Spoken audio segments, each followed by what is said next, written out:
ডালেতখোর। সকাল থেকে কে ফোন করেছে? শুনতে পাইনি আমি। আবার কে ফোন করে? হ্যালো, কি হয়েছে বল। এই সকাল হয়ে গেছে, তাড়াতাড়ি সাজুগুজু করে নে, বেরোবো তো।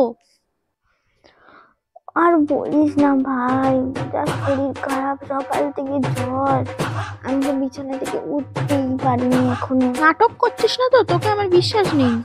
না না, নাটক করবো কেন, সত্যি বলছি। ওকে আচ্ছা। খুব জ্বর ভাই, তোরা ঘুরতে চলে যা বলছি। আমার মনে হয় যাওয়া হবে না, আসছে বছর আবার হবে। ঠিক আছে? ঠিক আছে, তবে তুই নিজের খেয়াল রাখিস। খেয়াল রাখবো, রাখছি। কাজ নেই, সকাল সকাল ঘুরতে বেরোবো ঠং ঠং করে, তার থেকে ভালো ঘরেই ঘুমোবো। ওভার এক্সাইটেড বাচ্চা। ফাইনালি আমি সব রেডি করে নিয়েছি, কোন শাড়িটা পরবো, কোন ব্লাউজটা পরবো, চুড়ি। এই ফুলটাকে আমি কানে লাগিয়ে নিতে পারি, ভালোই লাগবে বেশ। ঠিক আছে, কাল শুধু তাড়াতাড়ি মাকে সকালে ডেকে দিতে বলো, তারপর সুন্দর করে রেডি স্কুলে চলে যাবো। আর কালকে স্কুলে রাহুলও আসবে, ও জাস্ট আমাকে দেখে পাগল হয়ে যাবে। আমি তো খুব এক্সাইটেড সরস্বতী পুজোর জন্য। যার কখনো পরার কিছুই থাকে না। কালকের জন্য আমি কোন শাড়িটা পরি? এটা পরবো না, এটা এতটাও ভালো লাগছে না। এই শাড়িটা না, এটাতে সেই দিনকেই ফটো তুলেছিলাম, সবাই দেখে নিয়েছে অলরেডি, এটা আর পরা যাবে না। এই শাড়িটা, এটা তো আগের বছর সরস্বতী পুজোয় মনে হয় পরেছিলাম।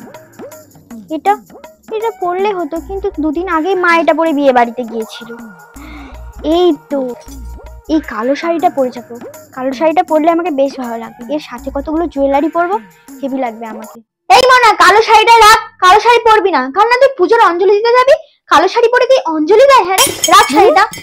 আমার পরার কিছু নেই, তাহলে চলো তাহলে শপিং করতে যাবো। শপিং করতে যাবে, যা আছে ওই পরে যা। সবার আগে বই জমা দেওয়া পাবলিক। তাড়াতাড়ি যাই, গিয়ে বইগুলো জমা দিয়ে আসি সবার আগে, নাহলে আবার জায়গা পাবো না। ফিজিক্স আর কেমিস্ট্রি বইটা তো এখানে আছে, অঙ্ক বইটা কোথায় গেল? আমি তো রেখেছিলাম বইয়ের তাকে, কোথায় চলে গেল বইটা? ও মা, মা আমার অঙ্ক বইটা কোথাও দেখেছো? দাও না, একটু জমা দিতে যাবো। অঙ্ক বই জমা দিয়ে কি হবে মনা? এই নে ফোনটা জমা দিয়ে দে। ধর। হ্যাঁ, মোবাইল আবার কবে থেকে গিয়ে সরস্বতী ঠাকুরের কাছে জমা দেয়? সবাই তো বই জমা দেয়। বইটাতে তো একটু হাতও দিস না, যেটা সারাক্ষণ তোর হাতে থাকে সেটা হলো এটা। তো পরীক্ষায় ভালো রেজাল্ট করতে হলে এটাই জমা দেওয়া দরকার তোর, এটা জমা দিয়ে দে। কখনোই কিছু খুঁজে পায় না। কোথায় গেল? ও মা, আমার অক্সিডাইজার নতুন চুড়িটা কোথায়, আর সাথে কানের সেটটা কোথায় গেল? ও মা, আমার বাসন্তী কালারের শাড়িটা কোথায় রেখেছো? ও মা, আমার হেয়ার সিরামটা, ও মা টুথপেস্টটা আবার কোথায় রেখেছো? তার প্রেমিকা।